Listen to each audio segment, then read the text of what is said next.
Someone is calling Blair's name. She yells for him to wake up immediately. The whole room laughs, asking why he still studies there. The boy asks where he is. Someone pulls the sleeve of his shirt. The girl tells Blair that Brittany will call again. Looking back, he sees the magnificent woman in front of him. Angrily, she asks if Blair forgot where he is. The boy says that this woman is his great teacher. She pulls his ear. His teacher says she can't believe he's sleeping in class and immediately asks Blair to answer math question 15. The protagonist doesn't know what to do, but putting his hand on his forehead, he says he understood the problem.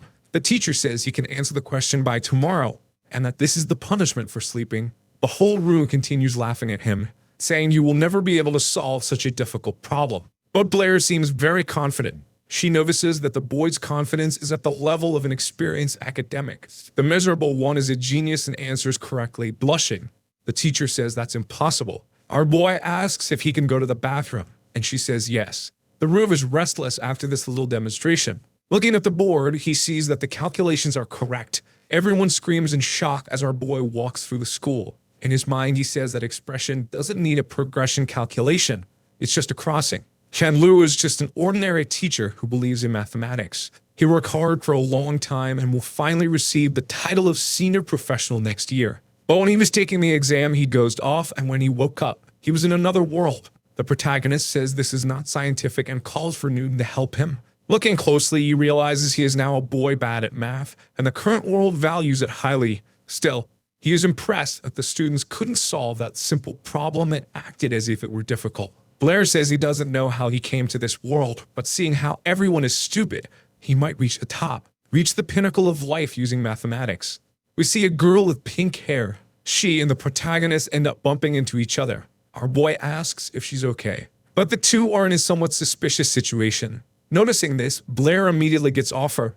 He quickly apologizes, saying he wasn't paying attention. The blonde girl steps back, saying it's him again. The protagonist sees that she knows him. Very angry, she says that Blair bumped into her at the entrance ceremony and embarrassed her, swearing never to forget. She adds that he bumped into her again, but this time deliberately and vulgarly. In Blair's face, he doesn't know what to say or do. Trying to resolve the situation, the protagonist says she hit him first. Suddenly, the girl makes strange gestures with her hand. Then she seems to be reciting a spell. Our hero sighs, thinking she's crazy. Then he jokes doing the same thing, but in a funny way. A strange symbol suddenly appears. The girl's hand is on fire.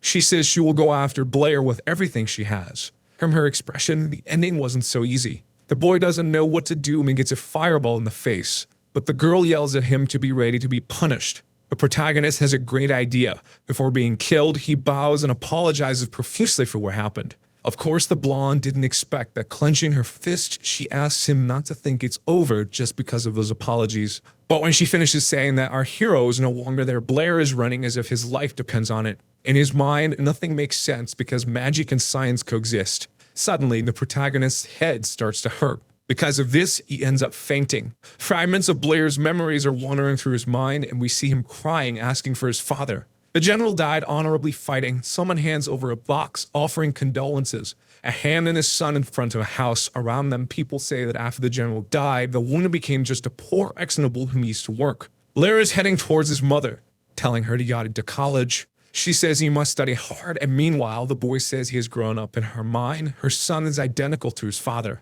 An old man asks Blair to hurry. If he can't do it, he won't be able to sleep there in the future. The boy says he will definitely come home. Our protagonist knows that the owner of this body, despite working so hard, never had a talent for magic, and he was always insulted by his classmates.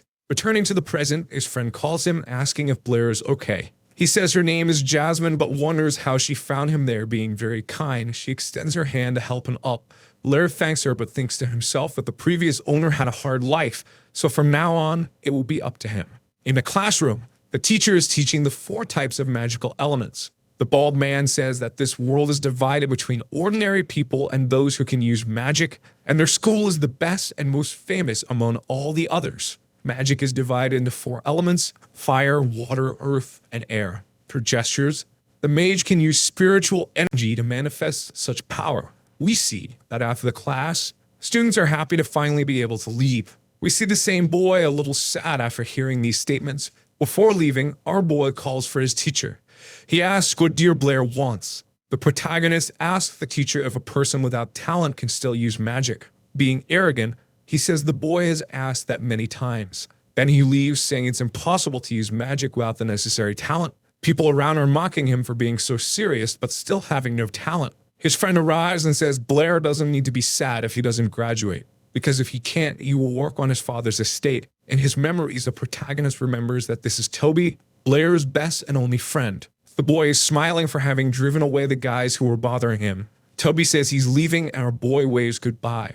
While Jasmine watches, looking back, the protagonist asks if she has something to say, and being very shy, a girl answers no. Then she runs off, saying that teacher Brittany is calling him to the office. Blair thinks she's strange for always sneaking him around and watching him all the time. Stealthy says it's ironic to have an absurd knowledge of math but no talent for magic. Our boy tries to recite a fireball spell, but as expected, nothing happens. His expression is one of disappointment, but something appears, emanating their reddish aura. Hot fire comes out of his hand. It makes a spiral around his arm. In his subconscious, Blair didn't expect this. After all, doing this is impossible without talent.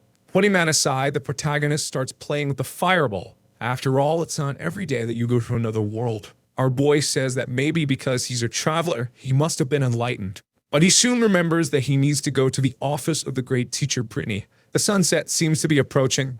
Blair knocks on the door, calling her. When he enters, he apologizes for being late. For some reason, our boy blushes. And the reason is in one of the teacher's poses. We see that the protagonist is infatuated with her. She smiles, saying he finally arrived. Brittany asks him not to mind her strange poses, and she asks Blair to sit in the chair. The woman says she prepared hundreds of calculations for him to do. She soon throws all the papers on the table. Brittany says she will leave and asks the boy not to rush. Suddenly, the protagonist already says the answer to the question. At the same moment, she asks if that's possible. Then she runs towards Blair. She soon says that if it were her, she wouldn't be able to do it. Our boy doesn't know what to say to the woman in front of him. Being friendly, Brittany asks if he can explain how he solved the question. Blair is defeated by the power of her cuteness. In his mind, he says his teacher is more foolish than usual. Hitting the table, Blair says he did the operation in sequence, but the problem and the statement were very prone to errors. Brittany says there's only one solution and one way to do this. He says that's not right, because for this problem, you just need to find a pattern. Sum all the penultimate numbers until they add up to 80. Pointing to the board, the protagonist asks if she knows what the sum of all the penultimate numbers can be to get 80. Very excited, she raises her hand and says 39. Blair says the answer is correct and then asks her to sit down. Our boy explains that from a tedious addition problem, the account became a simple multiplication problem. With this kind of method, you can solve several problems in an easy way. Brittany asks how there can be such an intelligent way. She then adds that this solution can be more generalized. If you sum all the numbers of a constant period, then the formula can be described as simple. With various calculations, the teacher's head ends up in another world. Our boy wakes her up, asking if everyone in this world is that dumb. She responds with another question, asking if this is the solution. Smiling, Blair says it's easier to calculate this way and everyone can do it too. Taking our boy's hand, the woman says he's a genius. If he is willing to always study, his future will be unlimited. Brittany doesn't know, but is emanating a terrifying force that is overwhelming the protagonist. Stepping back, she apologizes for getting a bit too excited. Brittany asks if Blair wants to be a great mathematician. He says no and adds that he wants to be a great magician. Hearing this, the teacher becomes sad. Brittany passionately says that he received intelligence given by the gods and shouldn't waste it. And as far as she knows, he has no talent for magic. Because no matter how Blair looks at it, the answer to everything is mathematics.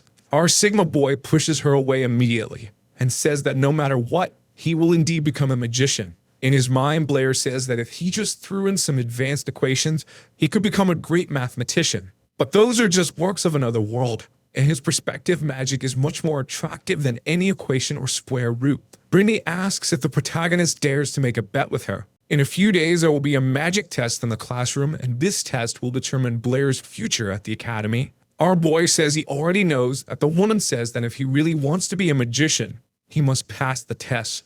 And she adds that this will be like a game. If Blair doesn't pass, she will do something to keep him at school, but he will have to be a mathematician. But if he manages to pass, Brittany will no longer insist and asks what the protagonist thinks. In her mind, she says this is a lost game for the boy who has no talent. Still, the protagonist accepts. Leave him there. Blair says that his teacher is very persistent. He remembers what she said before about not forgetting the agreement. Our boy stops thinking about it and refocuses his mind on studying magic. Turning to the side, we see the fire girl. As if it were destiny, the two bump into each other. Before falling, Blair says this feeling is familiar. When he looks and sees who it is, he is shocked. The girl goes at him this time to kill him. She soon recites the fire spell. A ball of the recited element appears in her hand. But looking ahead, the protagonist is no longer there. Says that if he had stayed, he would have been burned. Brittany asks why Isabel seems so unhappy since she arrived. Immediately, the girl says she encountered a pervert at school and adds that next time she will definitely burn him alive. Isabel throws the papers on the table, saying she had already solved the problems. She is happy since it only took her half an hour. Brittany says Isabel is almost faster than her, but says Blair took only 1 minute.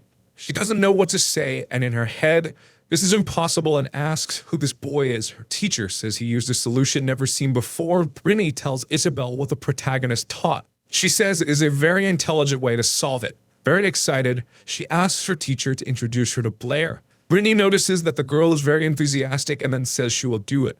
Moments later, Isabel kicks the classroom door, asking who here is Blair. Toby already suspects his friend is in trouble. Someone pinches him from under the table. This is our boy asking him to stay quiet. Toby tells her that the protagonist left the room. Of course, Isabel suspects the situation. Leaving, she asks that when he arrives to tell him she wants to talk to him. The protagonist's friend is a bit nervous but says he will indeed let him know. The girl slams the door and leaves. Blair comes out from under the table. Everyone is in great silence. The boy doesn't seem well as he had to face his senpai. Toby asks what the hell the protagonist did. Our boy is deeply confused because he doesn't know who she is. His friend says he really seems like a robot who only knows how to study and work. Toby says Isabel has many followers of the academy, and if those guys find out Blair offended her, things won't end well. Our boy says the academy has rules and they can't do whatever they want. Toby asks if the boy knows where the school is. Blair doesn't know how to respond, so he says something like in the Sea of Apollo. His friend asks him not to be so stupid. Isabel's father is the Lord of Apollo City. Our boy asks if there's still time to apologize. Someone in the background shouts about the protagonist touchingly Isabel. The bully says he won't do anything since Blair will be expelled after failing the test. Toby notices that the guy wants to start a fight. The bully explains that just having good grades allows you to stay in the academy, but after graduation to remain, you must know magic. Therefore, all second-year students have to take a test, and if they fail, they are expelled immediately. However, for normal students, this is like a walk in the park. But this changes because Blair has no talent. In his mind, the protagonist understands why teacher Brittany chose this test for the agreement. To get attention, the bully slams the table. He asks if Blair didn't hear what he said, and adds that the boy is just a bastard orphan. After saying this, Toby stands up from his chair. He then asks if the bully wants to fight. Arrogantly, the bully says it's none of his business. Toby says the protagonist is his friend, and it's his duty to protect him. The bully gets angry and says he'll remember this. Leaving, he says that next time he'll settle this. In his mind, the protagonist says this chubby guy might not seem reliable, but in critical moments, he is very loyal. Confidently, our boy asks if Isabel came to bother him, would he do the same? Toby says if the girl asked him to hit the protagonist, he would do it instantly. These words leave Blair desolate. The day of the test arrives, and the teacher explains that the magic everyone will use is the fireball and adds that this is basic, so most should pass. In this test, besides reciting the spell, students must get the target. The teacher asks the bully to start. We then see the guy reciting the spell. He soon throws the fireball and hits the target, passing with 8 points. The teacher calls the next person. The bully sees our boy in the crowd and tells him to enjoy his last moment in the academy. Toby tells the bully to shut up. The next person will be the chubby guy. He recites the spell just like the bully. Small fireball appears and he struggles to maintain it. Toby throws it towards the target. A small spark reaches it, and the teacher says it counts. Of course, the boy is happy about that. The teacher looks at the protagonist's document and already knows he has no talent for magic. He sighs, saying that Blair is a little full. The teacher was about to say that everyone passed, but the bully interrupts to say something. He says one person is still missing. Student Blair hasn't taken the test. Our boy stays silent. The teacher asks if Blair will take the test. At that moment, everyone laughs, saying it's impossible since he can't even do the basics, and they call him Blair the magical idiot. Toby comes close, saying it's obvious they planned this against all odds. The protagonist says he will take the test.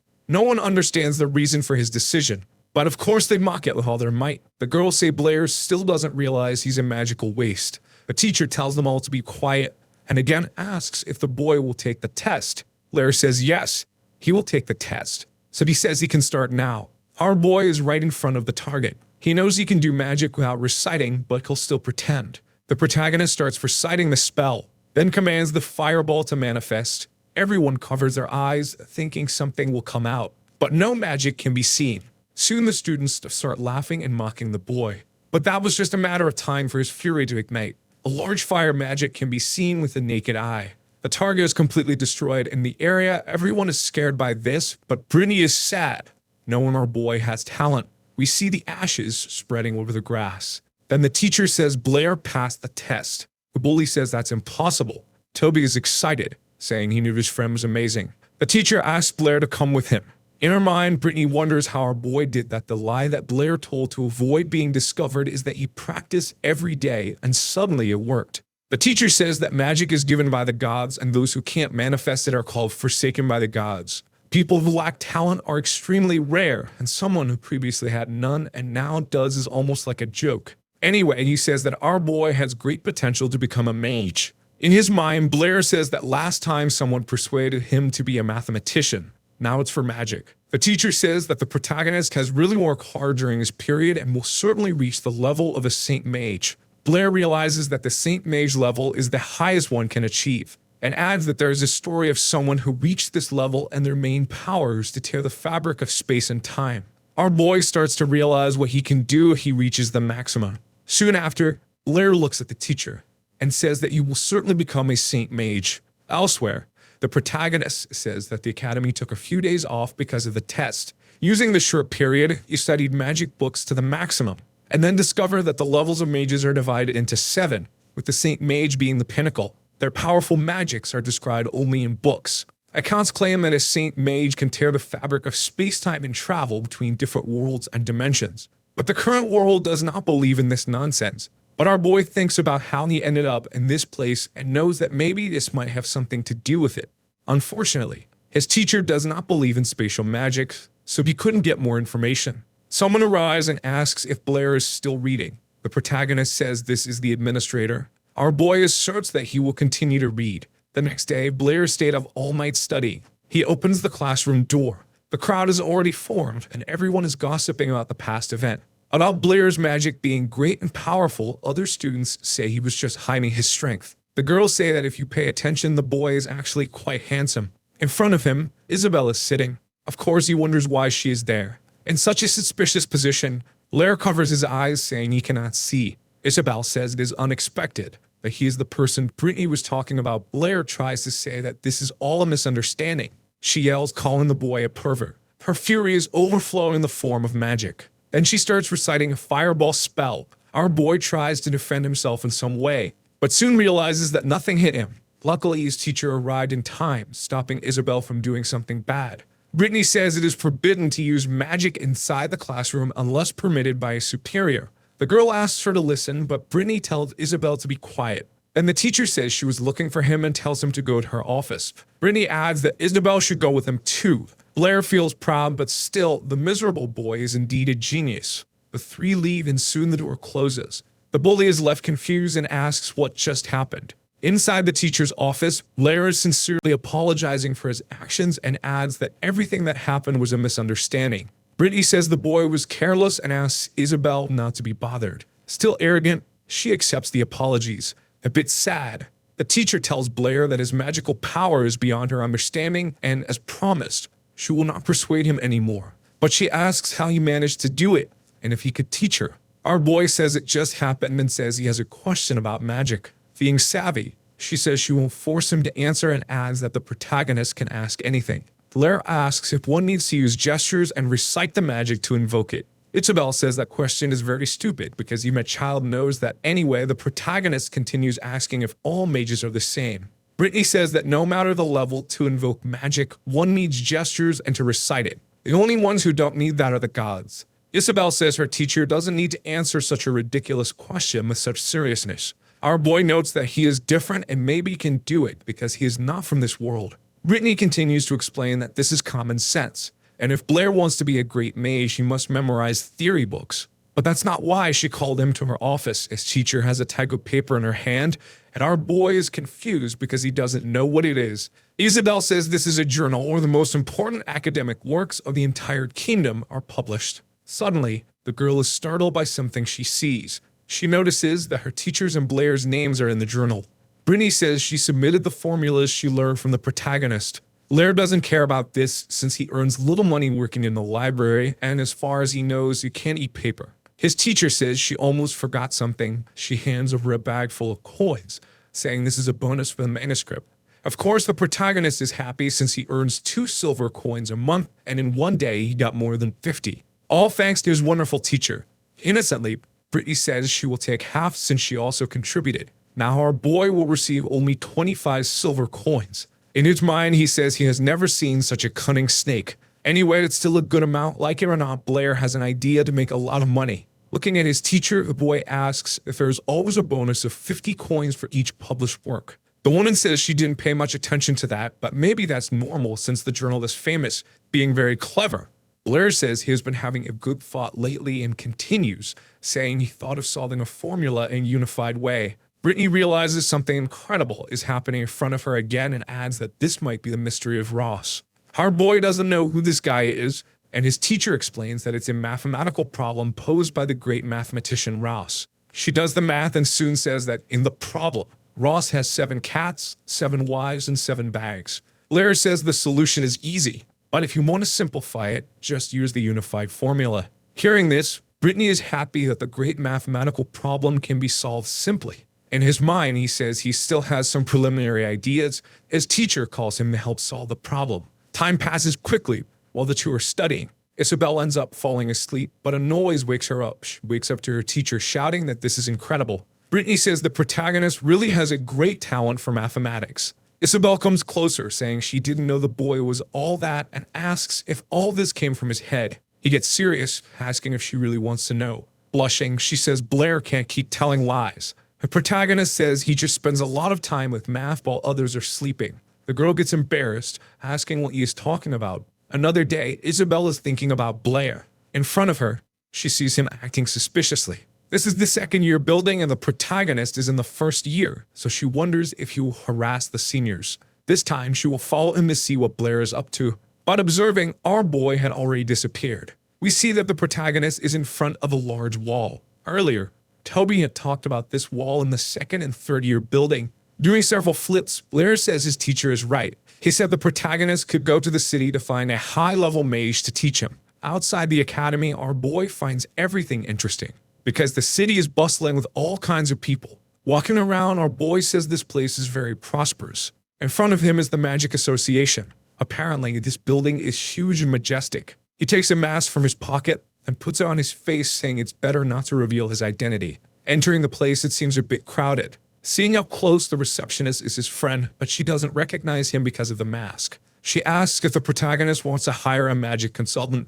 Blair says yes, and in his mind, he says the girl must be working part-time. Jasmine says the consultant fees range from 15 gold coins to 2. After hearing that, he can't stand it because the amount is absurd, and 100 silver coins are equivalent to 1 gold coin. So he apologizes for the inconvenience, but she runs after him. Jasmine says that if money is a problem, Blair can get a library loan card. Hearing this, our boy is surprised. Then the girl says that the institution has a large library. It may not be as good as an instructor, but it's better than nothing. Blair says he will make the card, and then Jasmine asks for his credentials. Of course, this shakes him because before he didn't even know his name, let alone where important documents are, and the girl says she thought he was already a mage but still has the option to borrow a credential. Or getting the certification, which is easier since you just need to cast a spell of the element corresponding to the mage certifying you. Blair asks if he can get the certification here. She says he can, but she doesn't recommend doing it today, because the certifier this time is very strict. Ignoring everything, the protagonist says he will do it today. 2 men appear, and Jasmine says that Blair wants the certificate. They sit down, and the bald man questions why Blair is wearing a mask. Hiding the reason, our boy lies about his name and says he was practicing the fireball spell and ended up burning his face. The old man says that burning yourself with a basic spell is not very common. Arrogantly, the bald man says Blair will be a junior mage only in his next life. Jasmine asks everyone to head to the testing area, but the man refuses, saying there's no need, and adds that Blair can use his fire magic to attack him.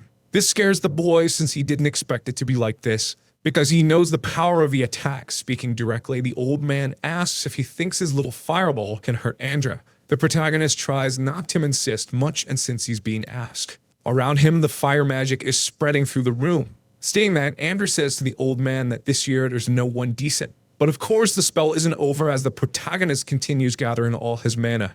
Everyone realizes this is going to be extremely dangerous. But the bald man had asked Blair to attack him, and our boy strictly obeys. The gigantic sphere, more like the sun, is heading toward Andra. His only reaction is to await the terrible silence of imminent death. An explosion occurs and a beam of light blinds the people around. After the attack, smoke rises. Not knowing what to do, Jasmine coughs. In front of her, the smoke is dissipating and we see Old Man.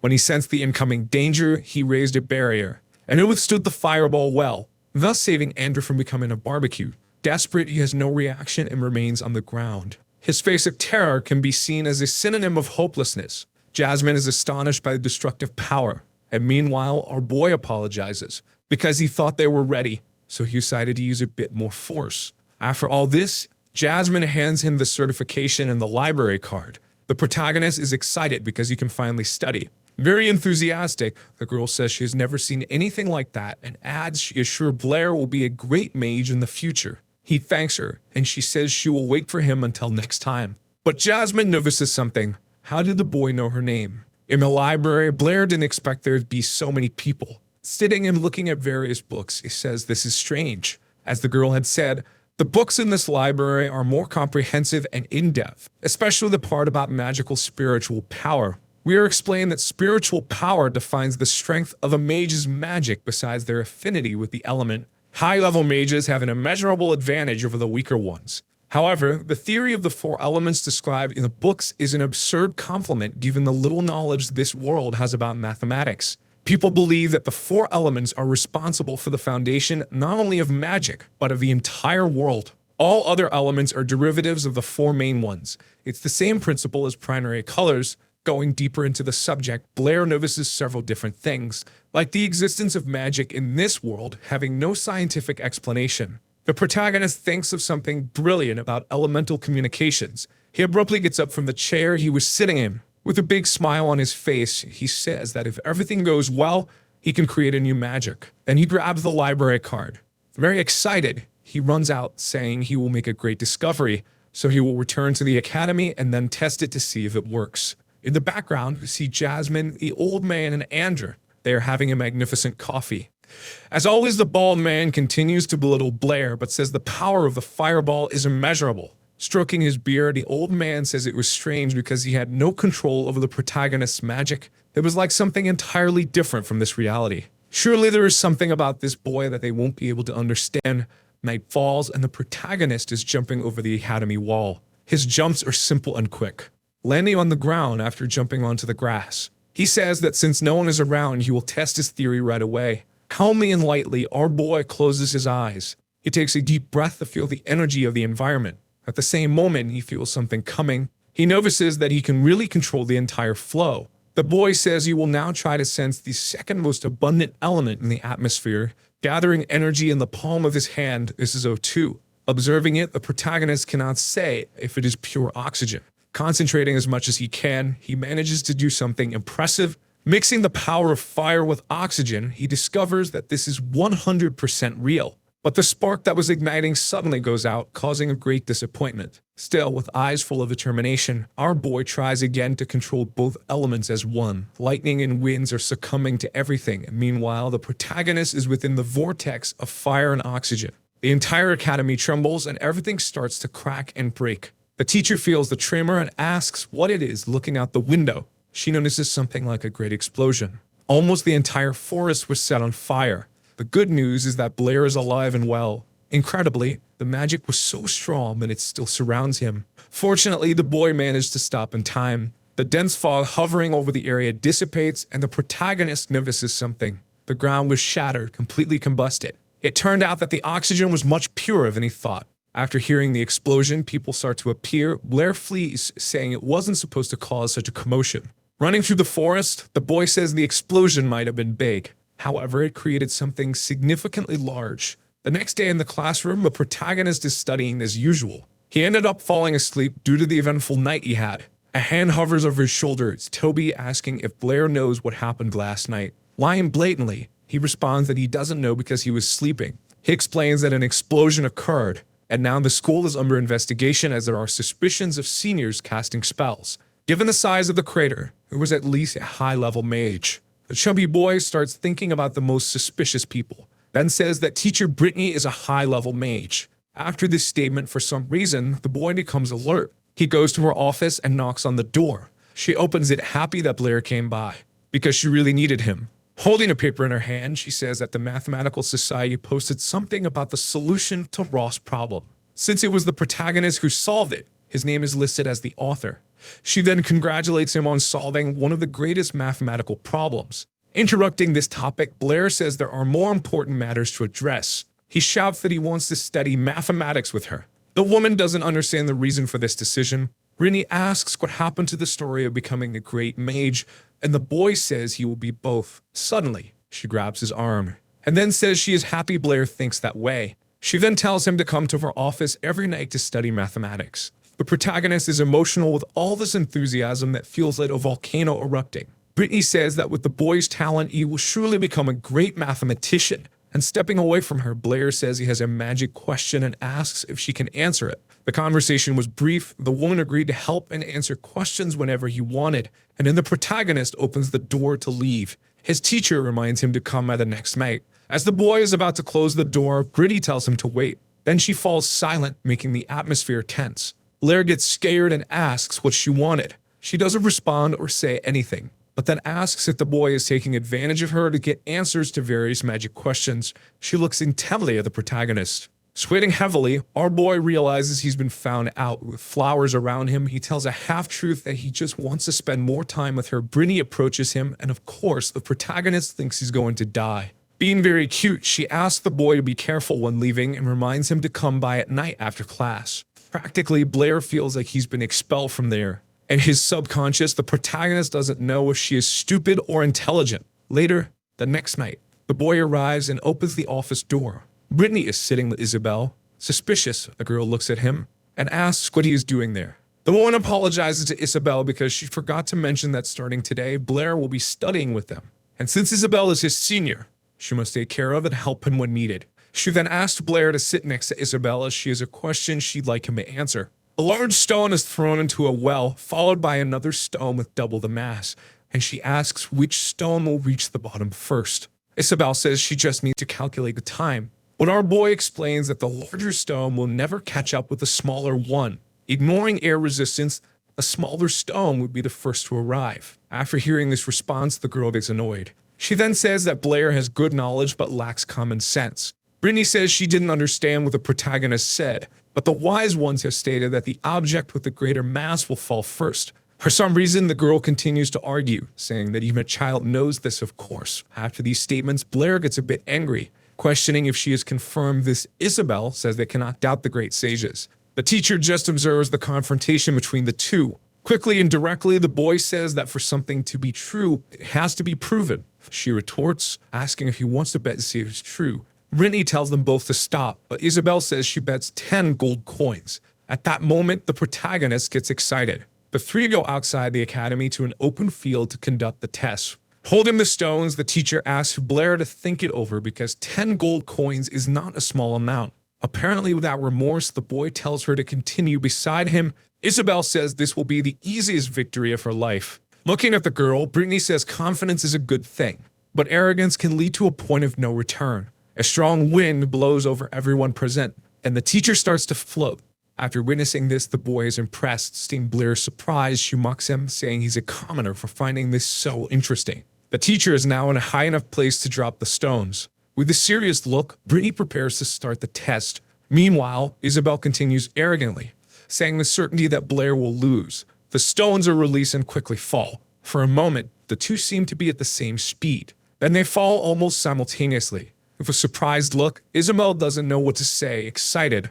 Our boy already knows he has won the bet. After this, the woman descends to check. We observe that her landing is long and smooth. The girl shouts that this is totally impossible. Both look at the result in surprise. Brittany asks how on earth the protagonist knew that, and he says he saw it in a book and then tried it. Thousands of years have passed and humanity was believing in a great lie. All the errors and common senses were unveiled by Blair, and that's certainly not luck. She tells the boy that the law of falling objects has completely changed after this test. Of course, our boy is not too impressed since this is basic in his world. His teacher repeats that Blair is a genius, and beside him, Isabel is seething with rage. Looking at the girl, she asks him to update the law of falling objects with her help with a serious expression. The protagonist says he will need Isabel's help for a moment. The girl thinks about all this. In her mind, she sees both of them in the newspapers with the title, The Emergence of Two Geniuses. Of course, this would be a shock to the industry, and her reputation level would rise.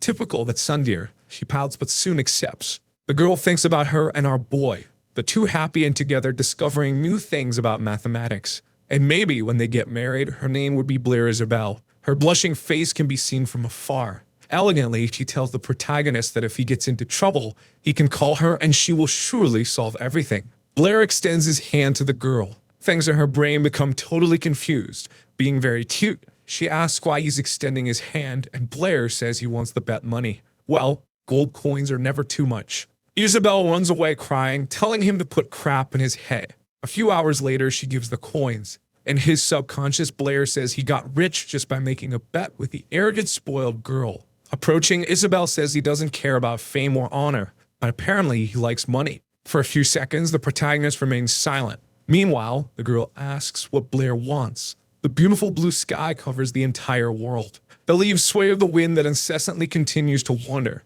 Memories of his fake past life. Hours working and teaching. Still, he was always happy with his students. The boy asks what she is talking about standing up. Blair simply says that he wants money to improve his life.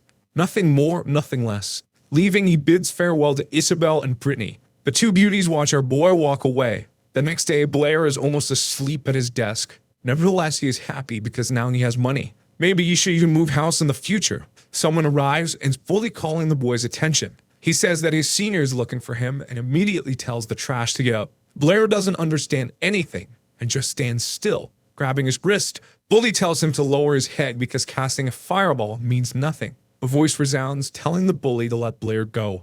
The student this time is Senior Feige. Basic attributes and common appearance, but he apparently has two bodyguards. Looking back, a protagonist doesn't know who this guy is. Feige approaches, asking if he is Blair. For a brief moment, the guy stares at him, but our boy ignores him and asks if Bully didn't hear the senior telling him to let go. After letting go, the protagonist questions what's happening. The guy tells Blair to stay away from Isabel from now on because someone like him shouldn't be getting close or even talking casually. And everyone leaves and the protagonist just watches. Feige ends up bumping into Toby. He doesn't apologize and the chubby boy remains on the ground.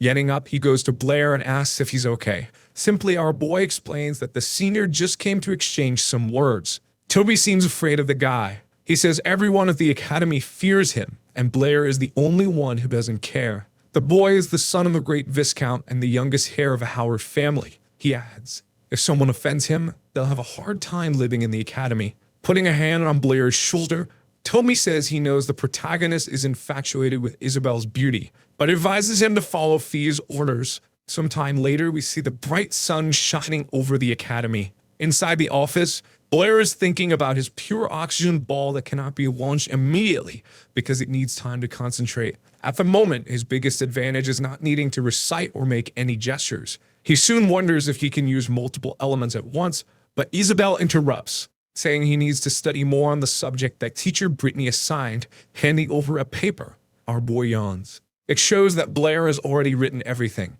The girl is impressed with such speed. Very calmly, the protagonist says he just needs to use different ways to solve each calculation. In other words, find the most ingenious solution possible. Isabel listens to every detail to learn more. Then the boy stands up, asking her something.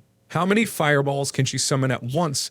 And the girl responds that at most 9 by Blair's face. This is totally absurd. Teasing the boy, Isabel says she knows he can only launch one at a time. Retorting, the protagonist says he didn't find anything about summoning more than one magic in the books. The girl explains that the books present basic theories and not specific magics, and adds that she only learned to launch multiple at once because her father hired a consultant. But if someone is willing to call her big sister, maybe she can teach. Without hesitation, Blair calls her big sister. The response was so quick that even Isabel didn't expect it. Then she calls him a thick-skinned pervert. Getting up from the chair, she asks Blair to follow her because she's going to show him how it's done. Outside the school, the two find themselves in a small field. Isabel casts the multiple fireball spell. In total, only 9 appear. After seeing this, the boy is impressed with such a skill, besides the ability to keep them all stable. The girl says many mages think they only need to keep the magical spirit in one place, but actually you can summon and manipulate them however you want depending on skill and experience. Concentrating, you can launch them at a single target at once. Blair asks if it's possible to control them all in different ways, and Isabel explains that it would be like drawing a circle with your right hand and a square with your left. The two laugh cheerfully as the conversation flows. Meanwhile, in the stalker's head, he thinks they are dating. Full of rage, he breaks the wall with a squeeze of his hand. This is Feige furious after the protagonist ignored his warning. He says that Blair will pay for all of this. Sometime later, our boy is training based on what Isabel said, dividing his mind into 9 independent parts. The girl tells him to do it gradually, not all at once. But it's fine if Blair can't do it, since it took her over 6 months. The ball in the boy's hand shines, releasing several sparks. Suddenly, multiple fireballs are summoned. She then screams, asking how Blair did that, raising his hand. Our boy says he did it using her method. For some reason, Isabel complains while the protagonist doesn't understand. He says he just followed what the girl said. In her mind, Isabel says this pervert is not just a genius in mathematics, but also in magic. A person who was once considered abandoned by the gods is now literally a gifted blessed one. Then she shouts, saying the protagonist took too long. She runs off, telling him not to look for her if he needs help with magic. Placing his hand on his face, Blair doesn't understand what he did wrong and thinks it's hard to understand women. Touching his pocket, he feels something strange. At that moment, Isabel is running, calling him a pervert with all her might. Blair suddenly grabs her hand. This startles her, making her extremely alert. She questions why he's pulling her, looking at the palm of the boy's hand. There is something like a teddy bear bracelet. Being polite and elegant, our big boy calls his dear Isabel, and says he could only learn something thanks to her careful training. He then asks her to accept this gift as a token from her little brother. Her eyes light up when she sees it, something so cute given from the heart. This makes the girl blush with his gesture. In her mind, she says this pervert is good. Quickly, she takes the bracelet from his hand, then runs off calling the bracelet ugly. But she ends up falling awkwardly on the ground. Even so, she gets up and looks back. Her gaze indicates uncertainty, but also pure consideration. The boy wonders if he should comfort her. In any case, she continues to run away, saying she will never forgive him. Our boy is lost in thought, saying that bracelet cost 50 silver coins. He was going to give it to his teacher, but changed his mind and gave it to Isabel. Suddenly, Blair notices something. The people in question are Fee's henchmen. Bully says he remembers that the senior warned him about getting close to the girl. Even so, he continued to meet her. Blair gets up from the tall grass, but he is surrounded by the guys. Before anything, it's better to run than stay and die. The fools chase after him, telling the boy to stop. In his subconscious, he says this group of people is a problem. Bully shouts that Blair is like his father, fleeing the battlefield and still getting killed. After hearing this, the boy stops. The guy asks if he hit a sore spot, then runs to attack him. When his punch is about to hit the protagonist, his hand burns, almost turning to ashes. With several fireballs in hand, the boy looks at everyone. Bully is severely injured because of Blair. The protagonist says that his father was a man who died fighting for this country. He is not just his father, but also a great hero. He then tells Bully not to insult him. The guys behind are scared after seeing that the protagonist made 9 fireballs. Then they run, leaving their accomplice behind like a superior being. Blair stands above Bully. Screaming, he asks the protagonist not to approach, because the academy restricts fights between students. Backing away, Bully tells Blair not to be impulsive. With an angry look, the boy says he should have said that earlier. When he moves to attack, he notices something. People are behind him. The boy screams for help, thinking he's about to die. But looking ahead, he sees the protagonist fallen. He pokes Blair to see if he's not dead. Without wasting time, he runs, leaving everyone behind. Brittany tells Bully to stop running. At the same moment, he says he didn't do anything, and asks her to believe him because the protagonist fell on his own. Affectionately, she makes the boy see the skies. Blair is already red as he witnesses the true paradise. In a panic, Bully asks the teacher to listen to his explanation. Next to him, the guy yells about the situation. He then questions if the boy thinks they are blind and didn't see Blair fall at his feet. Then she tells Bully to go to her office. The guy apologizes to Vice President Calvin for him witnessing this, but apparently he doesn't care. Still, he says that something of this level cannot happen again. On her lap, Brittany notices that Blair's heartbeat has stopped. Later, we see that his soul tried to leave his body but couldn't, pulling him back. His teacher asks if the boy is okay. Then she hugs him, saying she was very worried. The voice draws their attention and says they will need a good explanation, but first they need to do something. Standing up, Brittany introduces them, and both are from the Mathematical Society. Very politely, our boy bows and salutes President Dean and Vice Calvin. Dean says that the protagonist is a genius for helping Brittany solve the Ross mystery. His teacher intervenes and says the mathematical problem and solution were entirely done by Blair. She only helped put it on paper. The men question if this is true, saying that if she claims it, she will receive many awards, and the society will help her as much as possible without concern for money. He adds that this will also help the academy. Brittany asks what will happen to Blair. Dean sighs upon hearing this. He says the boy is very young, and it's hard to believe he deciphered the Ross mystery. Blair takes her hand and nods for her to accept. Even so, Brittany hesitates about this. Dean gives them time to think about the offer. The teacher accepts the time given, and the two leave. Sunset arrives, ceasing to illuminate the area.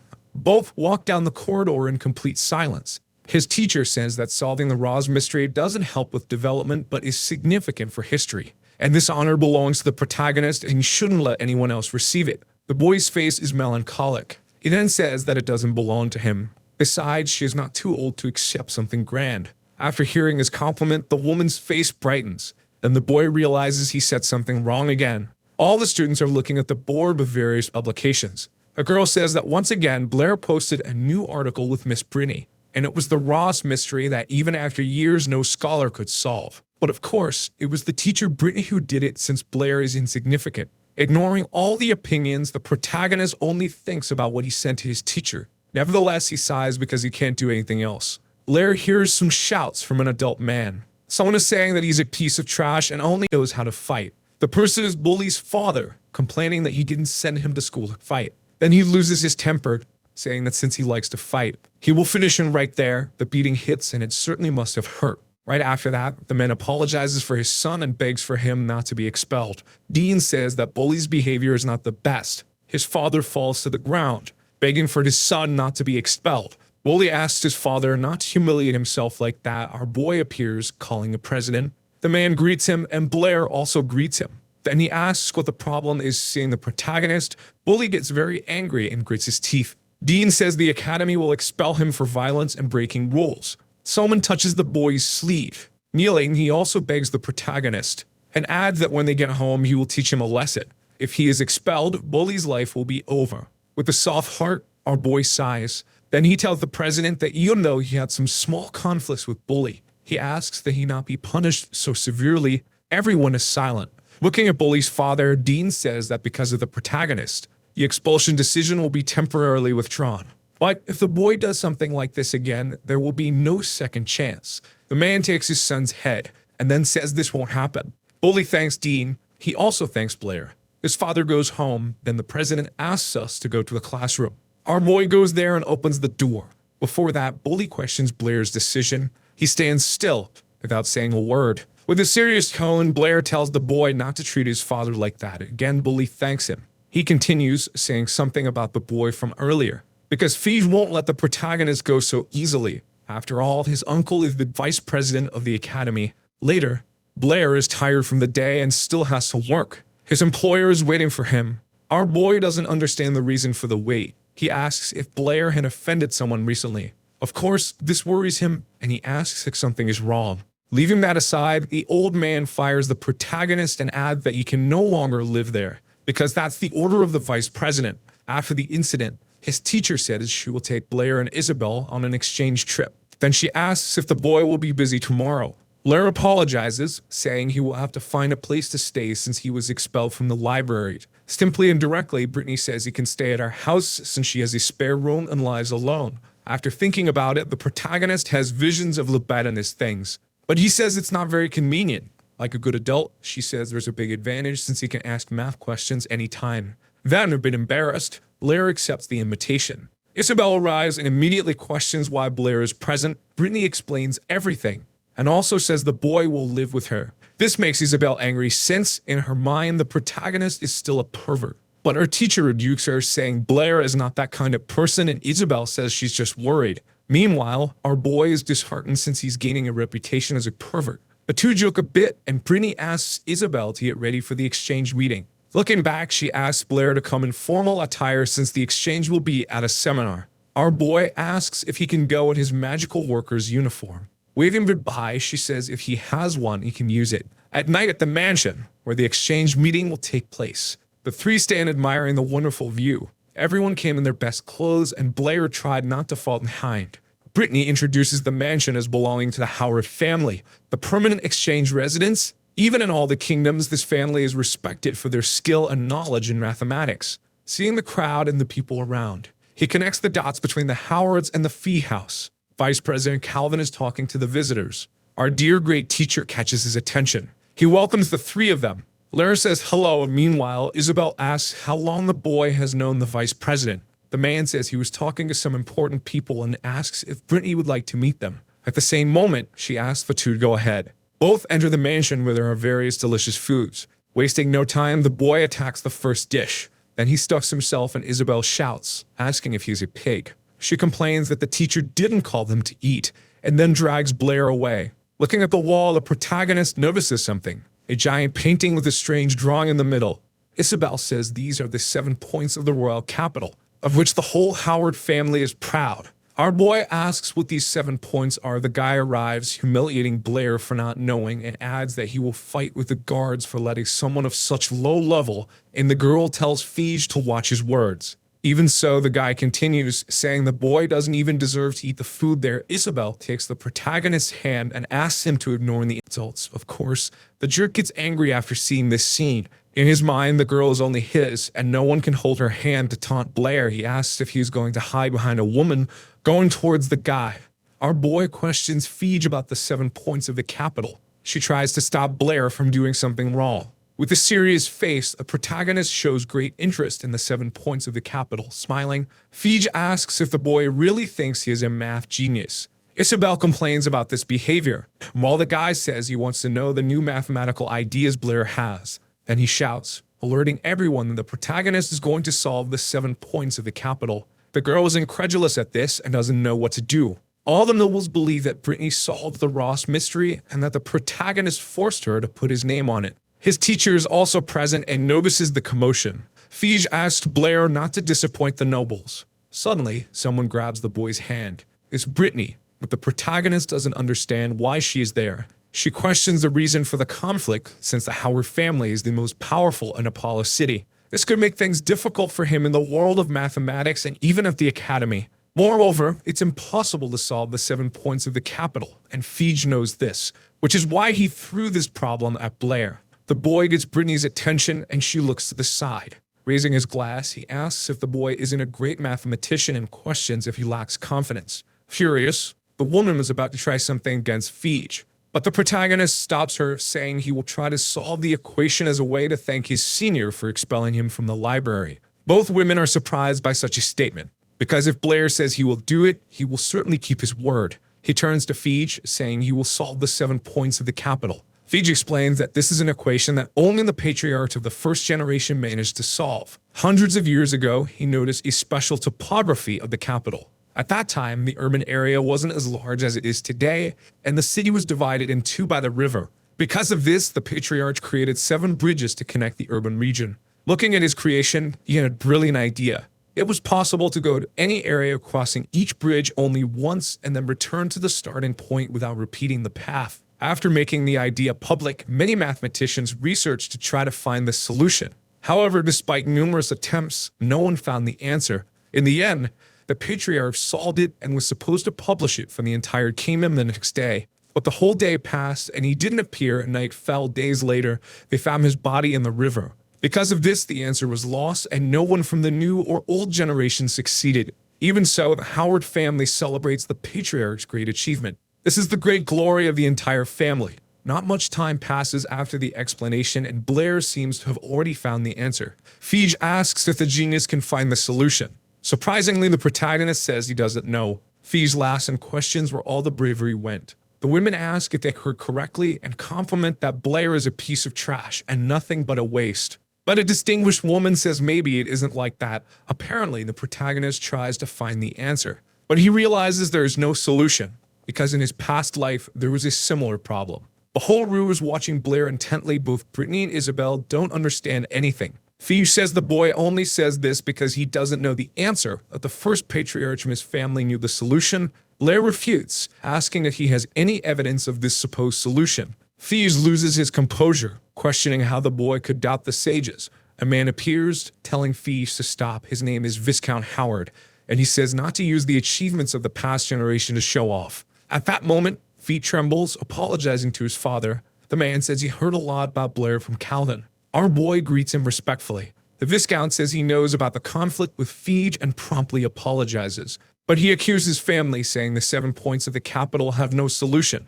Blair says he didn't accuse them because the problem truly has no solution. Beside him, Isabel says it's the first time she sees the boy so serious. The man becomes as furious as his son after hearing these statements. Against all odds, he says he has the evidence. Grabbing a paper and pen, he starts writing down the reasoning and the basis of the bridges. He then asks them to look. Each piece of land is considered a point.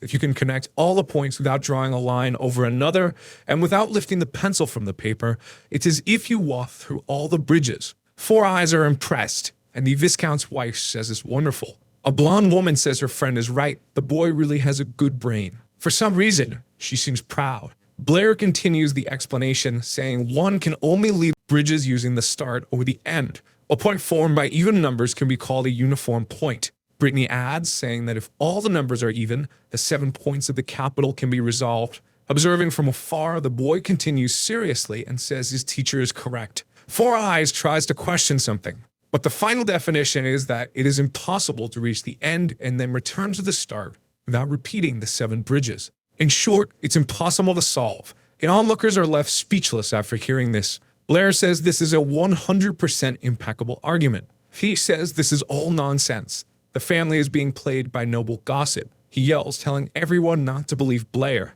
But of course, after this absurd argument, everyone looks at him with disdain. A woman says that the Howard family patriarchs deceived scholars for centuries. Because of this statement, Feige's mind collapses. He then looks at his father, asking if he's not going to do something, but the Viscount doesn't wait for good news and punches his son in the cheek. Feige falls to the ground, all battered by the blow. Then the man tells Feige to shut up because he is a failure, and adds that the boy is a disgrace. From the corner of his eye, the man says he will make Blair pay for what he did. Our boy doesn't understand the reason for the resentment, but it seems the Viscount won't let this slide. Still, Blair calls him out, saying that he answered one of Feige's questions, and as one of the house rules, the boy should also answer one of his. Seeing his son on the ground, the Viscount realizes there's nothing to do, so he asks what the boy will say. Directly, Blair says it's simple and asks what the length of the diagonal of the square is. After hearing this, the Viscount is happy since his family is also famous for solving this kind of problem. His teacher questions the reason for such an easy question. The man replies that it's 2 and adds that this is common knowledge. Closing his eyes, our boy says the answer is wrong. He then says he wants to know the length of the actual diagonal. The Viscount is left speechless. The crowd starts gossiping about the matter. Of course, Blair knows the man won't answer.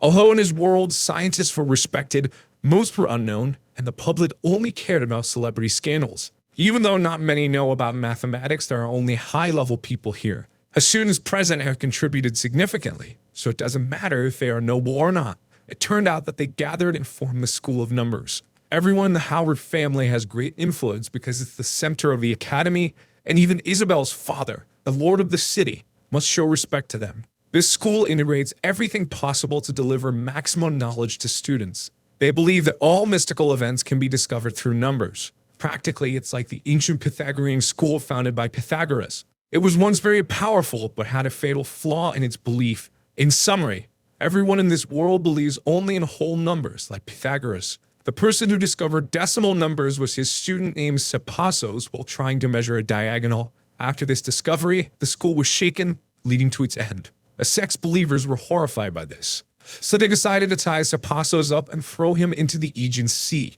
However, the truth cannot be hidden forever, and soon their descendants discovered it. Subsequent generations called these numbers irrational numbers. Soon human understanding expanded. Judging by the Viscount's expression, he must know about the existence of irrational numbers. While we see the man is sweating, everyone is trying to find the correct number for the diagonal. Brittany asks, "What the hell?" This is because even she can't find it. Then the boy explains to her that this is a new number discovered long ago, but may have been covered up by others at the time. Feed sees his father's powerless image, saying that he knows that perhaps today he won't leave with all his teeth. This elevates his anger toward Blair.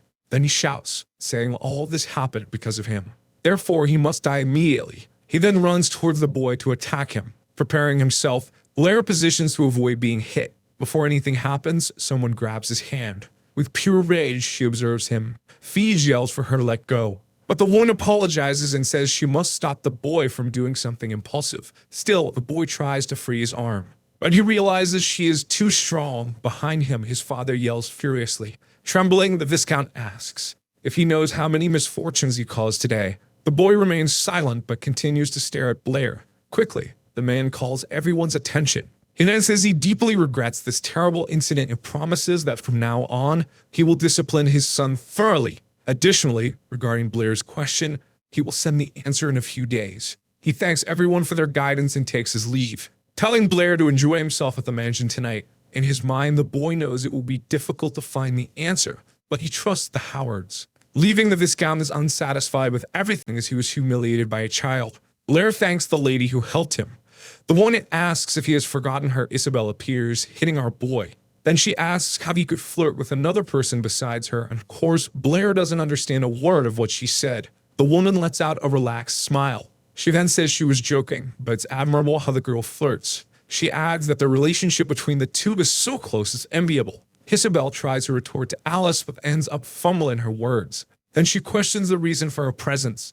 Alice responds that she has always participated in meetings like this, but it's the first time she's seen Isabel here. Brittany says that Alice's family is famous in the city of Yapo, and she always attends exchange meetings as a representative. Extending her hand, the woman reintroduces herself to Blair. They both greet each other and exchange jokes. Alice leans in a bit to observe the boy closely. She then seductively asks if she could inquire about mathematical questions alone with him in the future. Blair swiftly refuses after hearing her question. With a stern and dumbfounded face, he reiterates his rejection with more respect. He explains that she should discuss such problems with Miss Brittany, since he claims that his ideas are inspired by her. Alice chuckles for a bit and calls him unpredictable. She then proceeds to bid goodbye as she tells him that they should have a good chat when there is no one around him next time. When she leaves, Isabella starts to pout and gets mad about Alice trying to seduce Blair while Brittany simply waves her goodbye. Isabella also scolds Blair for almost being seduced and accuses him of wanting to follow her. He defends himself by telling her that there is no reason for him to follow her. She nags him and says that he is just like every boy that gets all excited when pretty girls approach them. Blair rebuts and asks her smoothly if Alice is as beautiful as her. She blushes at his question and also asks him if he thinks that Alice is prettier. He bluntly replies that he thinks Isabella is prettier, which makes her flustered and unable to talk back anymore. Blair thinks to himself that she's being too persistent and that his answer was truthful since they were talking about the face and not the body. While Isabella is elated by their exchange, a person suddenly approaches and greets them. The man is Vice President Calvin, so Brittany asks why he came. Calvin states that the three of them are the talk of the party, so he had to come to see what the ruckus was all about. Blair tells him that he is over-exaggerating and that he was simply helping to solve the problem that was presented, then ask questions afterward. The vice president informs him that the problems he solved and the questions he raised weren't simple at all. Solving the 7 bridges of the royal capital has been the greatest honor of the Howard family, but his argument today could lead to their fall. And the number he mentioned could also cause the number school to fall since it directly goes against their foundations, which would shake the entire mathematics community. He then sharply focuses his gaze on him and asks who he really is, since there must be a reason that such talent was only recently revealed. His suspicions grow and he also inquires about his purpose, which takes them aback. But Blair simply brushes his questions off and tells him that it was Senior Feege who took the initiative to ask the question and he simply had an idea, so he helped him answer it, adding that the number he inquired about was only due to curiosity and that the Viscount already told them that he could find the number. Calvin thinks deeply and decides to believe Blair's statements, then assures him that the mathematical society is always on the side of the truth. As Blair was feeling relieved that he managed to escape his questions, the vice president raises a warning to him. He ominously states that he should be careful of the Howards since they are a lot of trouble to deal with. The scene cuts to the Viscount sitting calmly on a sofa while Fiji shivering on the floor after seemingly being beaten. He struggles to catch his breath as his body is covered with bruises. An ominous man informs the Viscount that everything is now ready and they can execute the plan at any time. The Viscount orders the man to wait until Blair leaves the manor and make his death look like an accident, just like how they did before. The ominous man bows and follows his orders. But suddenly a voice talks to the Viscount and calls him father, stating that he is planning to kill again. Behind them, there's a mysterious man dressed in white that they haven't noticed yet. The Viscount looks behind him and recognizes the man as his son Abel. He then asks why he is still alive after all this time, but he stays silent. The assassin says that it's impossible that he lives since he made sure he was dead, though Abel ignores him and tells the Viscount that it's normal that he didn't expect him to be alive, since he knew that his father is the one that gave the order, like how he is doing right now. The Viscount flies into a rage and accuses him of conspiring with Blair, but Abel simply criticizes him for being cruel to his kin even to this day. His father pulls out a flintlock gun and threatens to shoot him if he does not tell his true goal while Fiji regains his consciousness. Abel finally speaks up and states that the Viscount always asks too many questions that he does not know where to start. He stands up while saying that he will explain, that the young man named Blair does not have connections to him whatsoever, but you provided him a good opportunity to finally come back to the family. The reason he came back, however, is to change the entire Howard family from the ground up. The Viscount is puzzled by his goals and questions he really plans to change the family. Abel confirms his question and asks what the current cornerstones of the family are. His father states that it is honor, which his son sternly denies, and that his words are nothing but lies. The Viscount is irritated and asks why that is.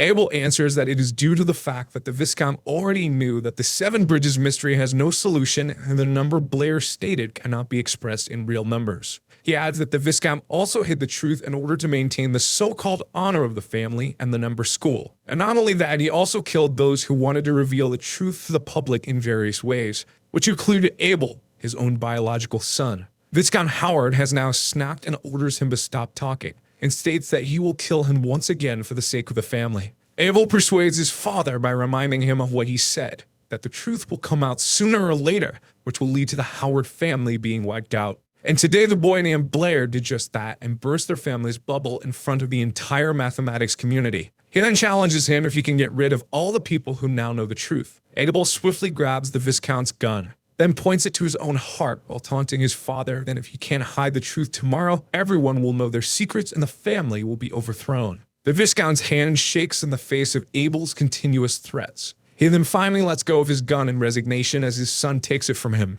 Viscount Howard desperately asks Abel what they can do in order to prevent such a future. His son answers, saying that he will replace him as the patriarch and change the entire Howard family so that they can survive. He menacingly tells his father that only he himself can save the entire family. The Viscount becomes silent after being taken aback by his statement, then breaks out in cold sweat once his son whispers his plan to him. A few days later at Brittany's residence, Blair wakes up from his slumber to an obnoxiously loud alarm clock by his bed. He revolts at the fact that he can now sleep in a cozy bed with no odors, unlike the utility room where he used to stay. Blair heads outside of his room while being half awake and goes to greet Brittany good morning. But he notices something in her room. There is a pile of papers arranged on her desk. He is shocked at the sheer amount of papers she wrote and realizes that Brittany stayed up late last night trying to calculate the number once again. Since after the mathematics exchange reading, there have been questions over the Howard family's credibility due to the truth he revealed regarding the Seven Bridges mystery. However, what's even more shocking is the number he mentioned that cannot be expressed using rational numbers, leading others to call it the devil's number. And almost all of the scholars have been trying to figure out the number, but they can't express it no matter how hard they try. Blair thinks that it is only natural, since it is impossible to express it using rational numbers, and that irrational numbers are a foreign field, which this world has never explored. But even so, he respects the efforts of the scholars of this world, and he believes that they will figure out their solution eventually, just like in his own world. As he looks forward to the future, a dove flies in the distance, signaling a new chapter in his life. Blair takes a look at the papers on the desk and sees something that catches his attention. It is a newspaper containing news about the Howard family changing their patriarch. and the new patriarch has also announced that he will dissolve the number school. Blair thinks that abandoning the school is indeed the best choice for the Howard family and wonders what suddenly changed inside the family for them to react so decisively. As he imagines what the new patriarch might look like, Brittany walks up from behind while lightly dressed. She says good morning to Blair while she rubs her face, seemingly still half awake. He returns her greeting while looking enamored at her seductive figure before him. But she doesn't seem to realize how lightly dressed she is. She also scolds Blair for not waking her up like she told him to do last night, to which he simply states that he forgot to do so while trying to avoid looking at her body. Brittany teases him and calls him a bad boy, causing him to become flustered. She adds that she knows that he didn't really forget and also seductively states that she also knows that he knows the number, and sweetly tells him to stop teasing her, with her breasts nearly popping out, which causes Blair to have a nosebleed. Brittany notices that his nose is bleeding and finally realizes what she is wearing. She becomes frozen in embarrassment, then proceeds to slap Blair on the face, calling him a pervert. After their awkward interaction, they then head to the kitchen for Blair to make breakfast while having her handprint on his cheek. Brittany feels a bit of guilt for slapping him and apologizes to him, saying that it was a subconscious reaction from her. Blair points out that she has a different personality after waking up, causing her to become a bit embarrassed. So she asks if she is annoying when she just woke up, but is surprised when Blair answers no, nonchalantly adding that he doesn't dislike her either way, causing Brittany to blush a bit after hearing his answer. She then thanks him for understanding, while Blair feels proud of himself for smoothly diffusing the situation. As he cooks their breakfast, Brittany asks why he is mixing the red fruits with the eggs, so he answers by telling her that he is making scrambled eggs. She is confused since she doesn't know what he is talking about, as it doesn't exist in their world yet. He finishes cooking and sets the delicious eggs onto the plate. As he finishes up the dish, he explains that the red fruits are called tomatoes, which are used to make everyone's favorite scrambled eggs in his hometown. He also remembers that this is also the dish he always used to make. After making breakfast, Blair heads to his class and tells her to try it herself. Brittany asks him to wait for a bit, and she wipes a stain on his shirt with a clean cloth. Blair is suddenly taken aback since he didn't expect her to get this close and proceeds to blush while frozen in place. She finishes cleaning his shirt, and it is now sparkling clean. Brittany then reminds him to be careful as he goes off to school. After Blair leaves, she's left alone at the table, wondering if the eggs are really edible due to their weird appearance. She takes a spoonful of the eggs and tries it out, and becomes shocked at its taste. The fragrance of the eggs makes her mouth water, and the sweetness of the tomato that is fresh and refreshing causes her to curl her feet in delight. She shivers as she revels in the taste of the scrambled eggs, which is out of this world for her. Meanwhile, Blair's stomach is grumbling at school, since he forgot to eat breakfast after leaving so early in the morning. In class, the girls are talking about the new head of the Howard family and praise his good looks. They also talk about the mysterious person who solved the 7 bridges and proposed the devil's number before disappearing. One of the girls states she heard from her uncle that the boy who solved it is the same age as them and also requested to stay anonymous. The blonde girl states that she can't believe that the one who shook the entire mathematics community is the same age as them. And if she had to guess, then the person must have been an old man. While the girls are gossiping in the background, Isabella asks Blair if he really doesn't know how to express the devil's number. Blair answers nonchalantly that he doesn't know everything, and that he already said everything he knows. She frustratedly slams her hand onto the desk as she accuses him of lying once again, but someone suddenly tells her off for troubling Blair. The person is Alice, who has just recently entered the room and greets them good morning. She also sends a flying kiss at Blair, which takes him by surprise. Isabella asks her why she is here since she is a 3rd year, while Blair returns her greeting kindly. The other boys notice the 2 beauties of the school and become jealous of his luck, causing the boy with freckles to also wonder why he is suddenly in luck. Jasmine also notices the pretty girls and looks back at them. Alice suddenly gets close to Blair and asks about the devil's number, causing him to become nervous due to their proximity. His stomach rumbles loudly once again due to his nervousness, which made him embarrassed as the others were taken aback. He apologizes for his stomach suddenly grumbling. Alice softly grins at his embarrassment, while Isabella calls him a pig for being so hungry this early in the morning. Alice pulls out a delicious-looking bread and presents it to Blair. She states that she accidentally brought extra lunch and asks him to help her finish it. Blair's mouth waters after seeing the bread in front of him. He finally resigns and decides to accept it. As he thanks Alice for the bread and calls her a good friend, Isabella pulls on his cheek and stops him from eating the bread he got, and scolds him for accepting food from strangers. Blair tells her that he tried to reject her, but the bread looked too delicious to pass by. She gets even more mad and states that he should have asked her first for food. He rebuts and says that she just called him a pig again if he asked for food, to which Isabella shouts at him saying that she doesn't care. Alice interrupts their conversation, stating that it is only natural for her to give him assistance since he is a once-in-a-lifetime genius. Isabella gets irritated by her statement and decides to hand Blair an extra bread that she just so happens to have brought, adding that he should just return the bread he got from Alice. Blair becomes a bit confused at her sudden kindness. Alice teases her for interfering with his choice and points out that they are not in such a relationship for her to be jealous. Isabella gets even more irritated at the detail she pointed out and tells Blair that he should make a choice. To choose between her and Alice's bread, and he can only choose one. Alice comforts him and tells him that it's okay to choose what he likes even if it's hers. Tensions rise as the two girls stare down at each other, with Blair unable to have a quiet meal. As the two antagonize each other, Blair struggles to find a way to diffuse the situation. He decides to accept Isabella's bread and takes it from her hand. She shows off and celebrates that her bread is better than Alice's, who is now also irritated. But Blair shoves both pieces of bread in his mouth. As he tries to swallow the bread, he starts to sweat profusely and almost chokes in the process. The bread finally reaches his throat and starts to go down to his stomach. He successfully ate both pieces of bread and complimented the two for their delicious bread, with tears running down his face. His classmates who witnessed the scene are starting to worry about him due to the stunt he just pulled. Isabella gets all elated thinking that he wolfed down her bread due to its deliciousness. On the other hand, Alice wipes off a crumb of bread on Blair's face and starts to put it in her mouth while seductively looking at him. As she licks the crumbs off her finger, she also lightly scolds Blair for being careless. Isabella is now engulfed in the flames of her own anger due to Alice flirting with Blair. Suddenly the bell rings and Alice realizes that it's time for class. She then bids goodbye to Blair. He returns it as well while looking like a pervert. Isabella notices his perverted gaze and points at him, menacingly stating that she will wait for him after class, to which he has no choice but to agree. Isabella then gets out of the room and slams the door in rage. Blair is now relieved after the two girls left and breathes a sigh of relief. Suddenly, a big hand pinches his cheek while calling his name. It was Toby, and he asks when he got to know Alice. Blair answers that he met her the other night. Toby becomes surprised that he met her at night and misunderstands the situation. Blair clears it up by telling him that he met her at an academic conference of the math association that Miss Pretty took him to.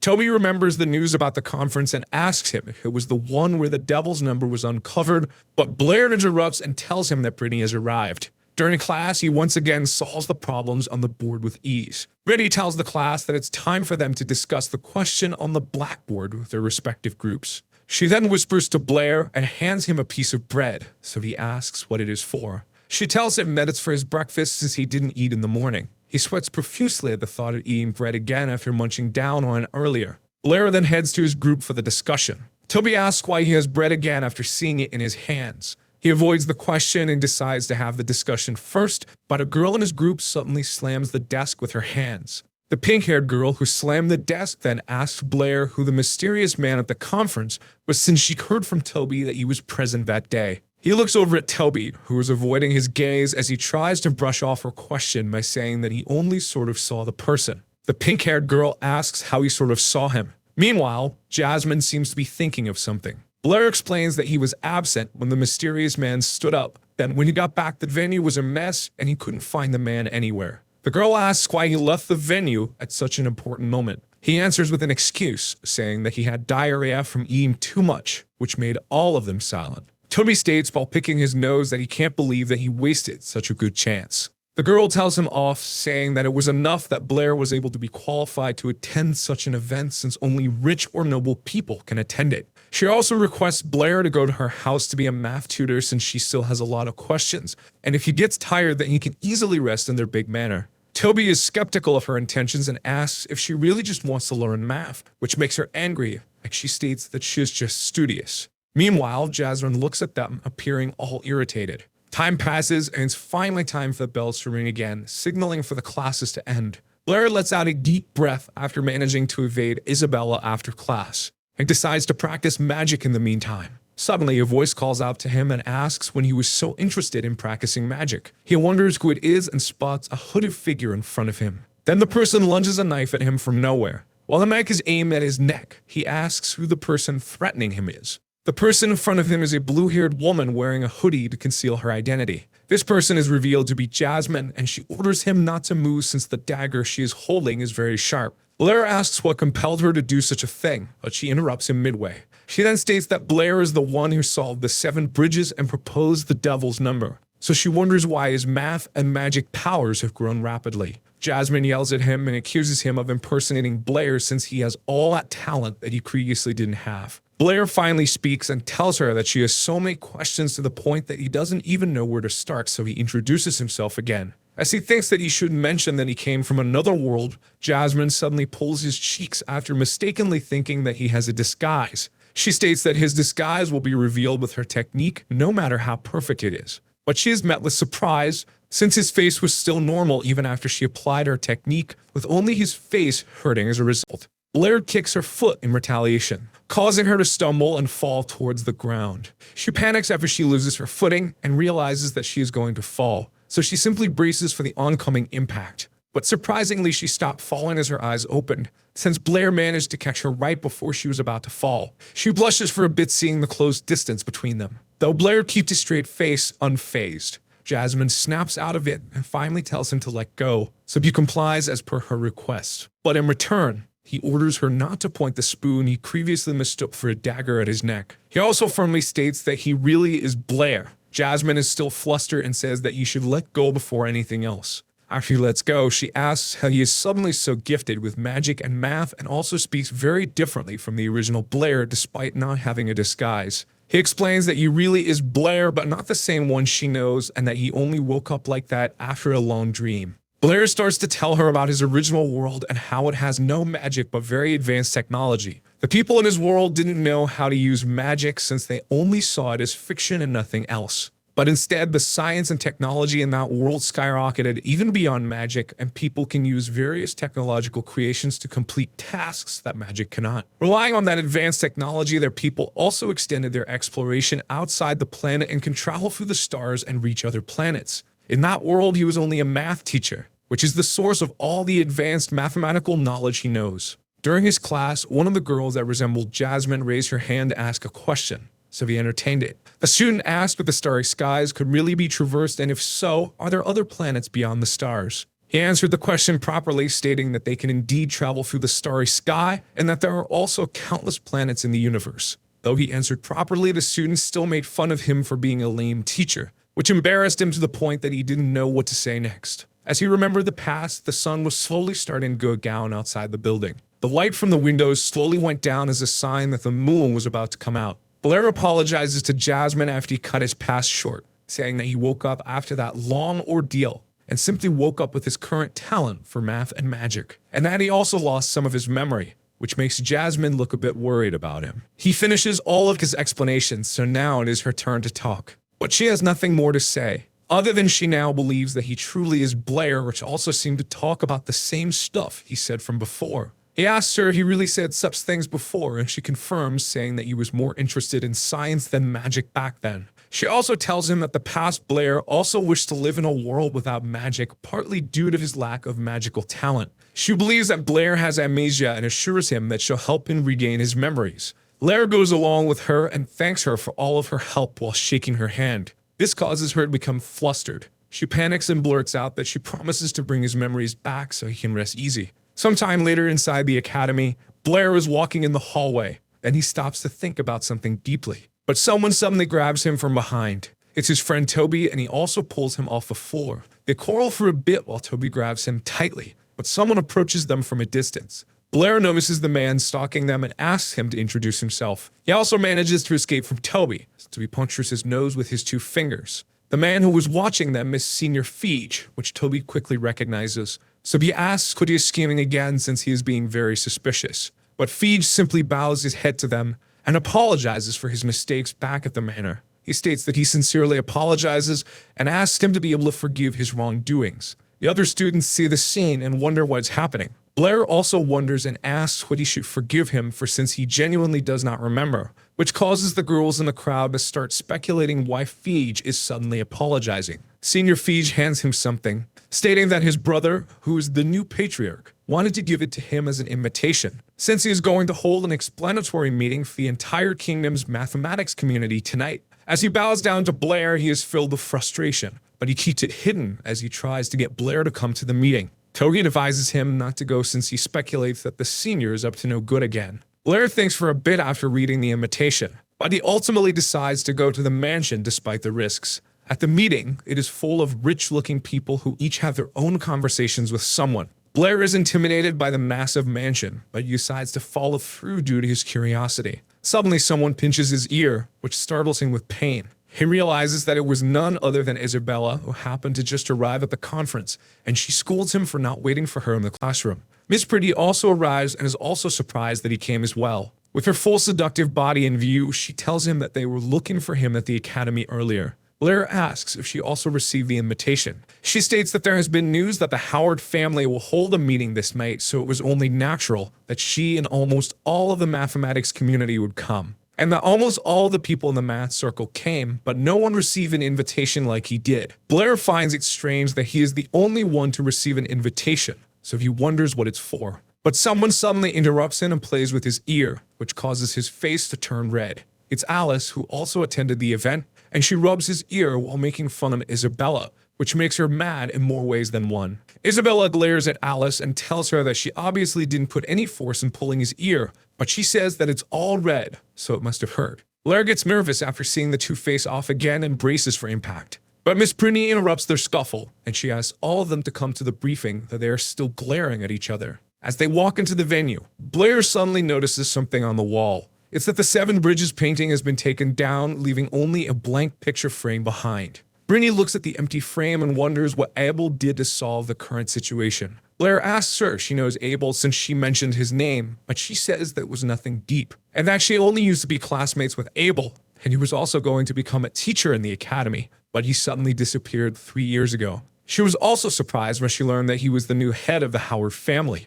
which made Blair ask what kind of person Abel is. Brittany thinks for a bit, and she answers that he was a person who only had mathematics in his eyes. In a room inside the mansion, Abel sits at his desk while looking at some paperwork. Fij informs him that everyone has arrived and is waiting for him to show up at the venue. But Abel simply tells his brother that he has never been in love since he doesn't know that being late to a date increases their date's expectations. He also asks Fij if the man he talked about arrived. Fij anxiously answers, saying that there were so many people, so he couldn't really be sure if Blair was there. Abel puts his hand on his brother's shoulder and assures him that he is not like their father, so he doesn't need to be afraid anymore. He then tells him that they should now go to the venue in order for them to start a new chapter in the Howard family. At the main venue, there are crowds of people socializing. Suddenly, a man spots someone in the distance. It is the Howard brothers, which causes him to announce to everyone that they have finally arrived. Despite having a large audience, Abel still walks gracefully and as calm as a rock while his brother nervously struts behind him. The people at the venue look at the new head and realize that he is still very young. Abel then starts off the meeting by greeting the guests, stating that he's thankful to them for coming for the briefing. He introduces himself as Abel Howard and respectfully bows down before the guests while also thanking them. Brittany notices that Abel has changed from 3 years ago in both dress and speech. Abel pulls out a book from his coat and tells the audience that he will get to the point quickly, since they have been waiting for so long already, though he states that he will open up about his family's past first. Blair notices the book he is holding in his hand and wonders what the book contains. Abel states that this book contains a note from the first patriarch of the Howard family, which entails the truth that has been hidden by their family for so long. The note states that the first patriarch tried to solve the Seven Bridges mystery back then by repeatedly walking the 7 bridges like the other scholars at the time. Although he didn't find a solution for a long time, the first patriarch was fully determined not to give up. But one day, he discovered that he had successfully completed a non-repetitive move. This caused him to announce his success on the spot and promise everyone that he would demonstrate the moves he made the following morning. The first patriarch was so proud at that time,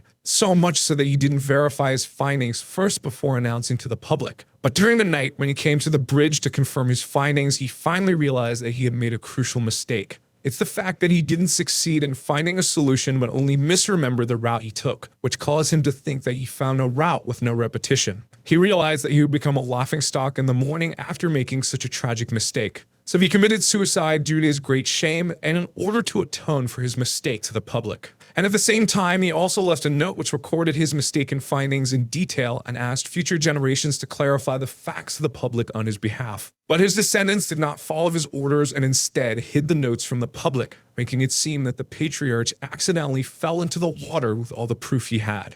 They did all that in order to maintain the so-called honor of the family until today. After telling the story, Abel stands resolute in front of the large audience, telling all of them that the truth cannot be hidden forever and that the Howard family will face the truth and the backlash that they will receive. He then humbly bows again to ask for their forgiveness. Feige is shocked at his brother's bravery and attempts to stop him, but he quickly changes his mind. Abel clearly apologizes to everyone on behalf of the whole Howard family. The people in the meeting are shocked at his revelation, and they start talking among themselves. Blair sees his decision on the matter and deduces that the new patriarch is very decisive, saying that the Howard family lied about the Seven Bridges mystery. He is impressed to see that Abel actually revealed the truth, which will cause more responsibility for future generations, but the first patriarch's honor was preserved. The lady with the top hat asks if Abel disbanded the Numbers faction a few days ago as atonement for the family's lie. The new patriarch informs her that it was indeed a form of atonement, but there is a different main reason,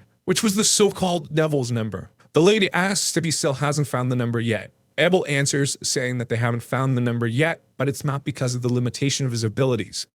He announced that it is due to the fact that the devil's number does not exist, which surprised Blair. The other guests ask him to clarify what he just said. Abel tells them that the number doesn't exist in their existing mathematical cognition system, which was also the reason why he disbanded the number sect. A nerdy boy from the crowd asks if the devil's number is incomprehensible. Abel reveals that the devil's number isn't unsolvable at all, but instead it is a whole new area that the mathematics group still hasn't explored yet. He states that the solution for the community to solve this mystery is to question the one who proposed the number in the first place, which is Blair from Street Donna's Academy. The crowd starts talking among themselves once again as they wonder who Blair really is. Abel continues his statements and says that they don't recognize Blair since he is very humble with his discoveries, so he asked everyone to hide his name. But Abel firmly tells them that they need Blair to step up and lead them in order to greatly improve the mathematics community. Brittany looks behind her to talk to Blair and asks him what he plans to do, but he is nowhere to be found,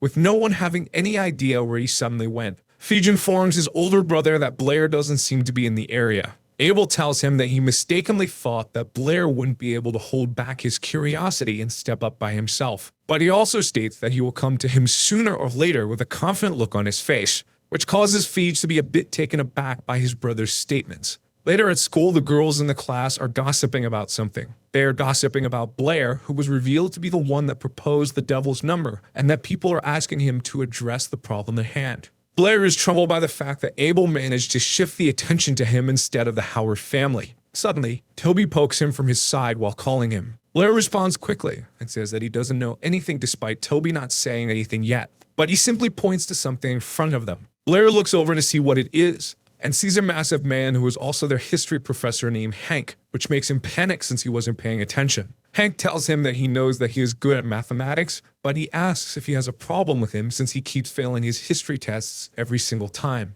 Blair makes an excuse saying that his memory of the subject is still hazy, so he can't recall it. Hank slams his palm on his desk, which startles him quite a lot. The teacher then scolds him while shouting that he still needs to focus on his studies even if he is famous now. Toby raises his hand nervously and informs the teacher that someone is looking for Blair. Hank shouts at him for interrupting, but Toby continues to point at the person looking for Blair. The teacher explicitly states that no one is allowed to interrupt the lesson he is teaching, not even the vice president, Calvin. Calvin comes up from behind and grabs his shoulder and states that he is the one looking for Blair, which startles him. He begins to double down on his words and finally lets Blair go. They go to the hallway after leaving the classroom. A man dressed the same as Calvin also tags along. The vice president greets him once again with a warm smile on his face. Blair looks defeated as he realizes that he came to him for the devil's number. Calvin states that the outside world is waiting for him to stand up and solve the devil's number, which puts them under pressure, so they have no choice but to ask for help.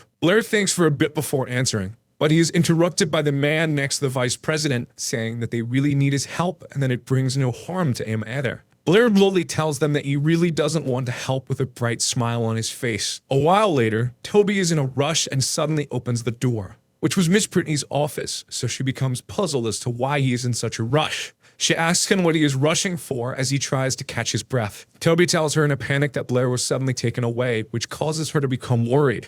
Meanwhile, inside the meeting room at the school, a handful of people are on standby in front of the door. The people are all scholars and officials of the math circle, which gather around Blair, putting him under a ton of pressure. Among them are the 4 associate deans of the academy, and also the 3 vice presidents of the Mathematical Society. Blair also realizes that there are more than a dozen association deacons waiting outside the door as well. He states that he knows that Vice President Calvin planned to pressure him in order to agree to tell them about the devil's number. Calvin tells him that he has released such a devilish problem, which is also his responsibility since he started it. Blair responds by asking why they are so inclined to call the truth devilish. The deans of the school are triggered by his statement, but Calvin doesn't let them talk. He then asks Blair if the devil's number really could not be expressed as a ratio of whole numbers, to which he replies saying that it's not only the devil's number. The square root of 2, 3, and 5 are also numbers that can't be expressed as a ratio of integers. He states that there are an infinite amount of numbers that can't be proved mathematically, and you can only tell them a little. The mature-looking man asks what he meant by that, and also asks him how many centuries they have enrolled. Blair assures them that this is a very normal thing due to the nature of mathematics, which is constantly changing, and as long as they find proof, they can expand the numbers. Calvin pleads for his help after realizing that he truly knows the truth about the devil's number. But Blair refuses and apologizes, saying that he really can't help them with this. He also states that he knows what they are afraid of, which is the revelation that the truth they have believed for years will be overturned. Blair tells them that fear is normal, informing them that in his hometown, generations of people also challenge such problems in the pursuit of truth and knowledge. He explains that it's due to that fear of the unknown that they should want to understand it and embrace the truth, which is what their ancestors have done for so long. Blair tells them that he believes that the mathematics community will be able to face their fear and have the courage to overcome this challenge. After all, the hymn of man is the hymn of courage. The vice president is impressed by his words and is a bit taken aback. They then suddenly bow their heads to him, which seemingly startles Blair. Calvin says that he truly is right and apologizes for their brash behavior. He then thanks him for his guidance for the day and says that the mathematics community will always remember his contribution. Blair tries to assure them that it's all good, but the door suddenly flies into the room. A scholar is hit by the flying door and stumbles to the ground, and it also hits a chair on the way. They look and cause the door to fly out at such speed. It is Brittany, who seems to be enraged due to the immense magic power she is letting out. She also readies 2 whirlwinds in her hands as she stands at the door menacingly. Brittany terrifyingly asks them what they did to Blair as she looks ready to attack at any moment. Blair raises his hands to call her. He then tells her that he is right there while she is flaying the scholars all over the room. Blair embarrassingly informs her that they only wanted to have a chat with him. Brittany becomes flustered after realizing such a fact and profusely apologizes to the deans. Calvin tells her that he understands since Blair is her beloved disciple and that it was also partly their fault for suddenly taking him away. She struggles to respond and just stands awkwardly in place. After the whole scuffle at the meeting room, they walk in the hallway as they are getting ready to go back home. She tells Blair that she impulsively went for him after hearing from Toby that he was taken since she thought that he was going to be harmed. He assures her that he can handle it in front of so many students in the school. No one would try anything on him. Brittany tells him that she has a question that she has been meaning to ask. Blair asks what it is she's wondering about. She continues and begins to ask him a question about why he came up with the devil's number to create such chaos in the math community. Blair tries to feign ignorance by saying that he was only following the mathematics tradition to ask a question. He just didn't expect that the question he asked would lead to the discovery of the devil's number, but his answer didn't seem to quell Brittany's curiosity. She then asks another question about if he likes Isabella while she looks away in embarrassment. Blair is confused by her question and doesn't know what to say. Miss Brittany mistakenly imagines that he got jealous of Feige, who was hitting on Isabella, so he confronted him with such a question. Brittany then grabs both of his shoulders. She then tells him that she won't tell anyone about such a thing, and that she also supports him, which makes Blair sweat profusely and try to clear up the misunderstanding. But she goes off to her office before he can even say anything. He tries to stop her with his stupid face, but to no avail, which causes him to be petrified in embarrassment due to her misunderstanding. At night, when they return home, Blair is cooking yet another meal from his hometown, while thinking that Brittany's imagination is so strong that he will try to explain it to her again later. But Isabella suddenly shows up and asks him what he is cooking, which makes him confused as to why she is suddenly there. Brittany tells him that she invited her since she wants to learn about the devil's number and that he should let her try his cooking as well. He then asks if she majors in wind magic, to which Isabella answers, stating that Miss Brittany is a high-level magician of wind magic. Blair states that he wants to make a refrigerator, but he would need the help of a senior water magician for that. Brittany asks what it is after mishearing its name. Blair explains that it is a box made of ice, which is used to preserve ingredients. Isabella also takes a look at the illustration he gave for the refrigerator, and they see a poorly drawn blueprint, which makes Isabella chuckle, before bursting out in laughter while making fun of his drawing. Blair angrily takes the drawing out of her hand as she makes fun of it. Meanwhile, Brittany seems to be focused on something and calls Blair. She then asks him if the structure she made using her powers is akin to what he had in mind for a refrigerator. Her eyes also glow in purple as she casts the spell to make it. Blair tells her that this is exactly what he had in mind and asks her how she managed to do it. She answers saying that she also knows water magic, so making ice structures is pretty easy for her. Isabella is shocked after seeing that she can cast more than one type of magic since there are only a handful of magicians who can do such a thing. Blair then asks why she stays at street donuts even after having such magical talent. Her face darkens a bit due to his question, and her eyes wander off to the pan. She then tells Blair that the food is ready to avoid his question, which is effective since he rushes to turn off a fire. They then set the table with all the delicious food Blair made. Isabella says that it looks weird despite smelling good, to which Brittany tells her that she also thought the same, but she found out that it was really delicious. Blair states that the dishes are all from his hometown and that it was normal that Isabella hadn't tried them yet since he didn't invite her to eat them. Isabella hides the fact that she wants to eat the food and instead stubbornly tells him that she won't eat it, even if she starved to death today. But she quickly gives up later as they eat. She then licks her lips after tasting such savory dishes. Isabella is in a daze after finishing such delicious food. Blair mocks her and reminds her that she said that she wouldn't touch his food even if she was starving, which causes her to pull his ear, and nags him for making such delicious dishes as he screams in pain.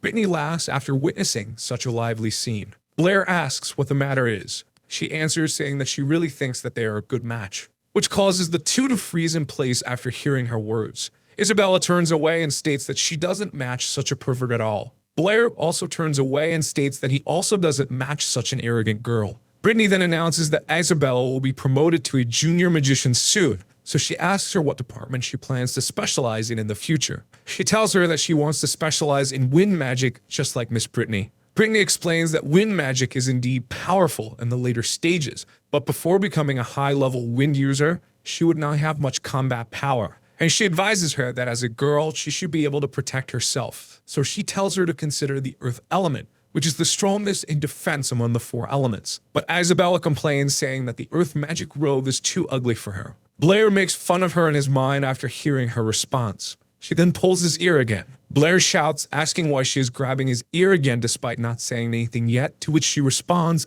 saying that she knows that he made fun of her in his mind. Brittany then asks him what department he is going to specialize in. He thinks for a bit, before gracefully answering that he wants to choose all the departments. Isabella laughs at him for dreaming of such a thing that even Miss Brittany couldn't achieve. Brittany then notices something. She says that Blair's words might not be a pointless dream. Isabella tells her that he was just talking nonsense, so why was she taking him so seriously? Brittany explains that the magic elements around him give people a strange feeling, but she feels a dense energy. She thinks that he might be able to have an affinity with all four of the elements at the same time. Brittany then states that they should forget about all that stuff for now and that she will guide him in his magic since he guided her in math. The two students are enjoyed due to her words, though Brittany also states that they can't rely too much on magic in order to be a good magician, because although the gods have given them the ability to cast magic, magic spells and gestures exist which can leave the magician with no opportunity to cast. And in order to make up for such a shortcoming, they need to practice martial arts in order to deal with situations where they have no time to cast magic. She demonstrates her magic by cleaning the dishes, which impresses Blair with its convenience. Brittany also informs them that there are many cases where fighting ability is more important than magic, so she will teach them about fighting before magic, which causes Blair to be surprised after learning that she can also fight. Isabella tells her that she learned martial arts at home, so she asks her to let her and Blair try it first so he can have an intuitive understanding of combat. Brittany agrees and reminds her not to hurt Blair. Isabella replies, saying that she will show him mercy while secretly thinking that she won't lose to him in martial arts. Blair then gets a bit nervous seeing her prepare herself. They head to a training room after they get ready. Isabella taunts him, saying that he shouldn't let her make him cry. Then she swiftly dashes to attack him, but he is still dead calm.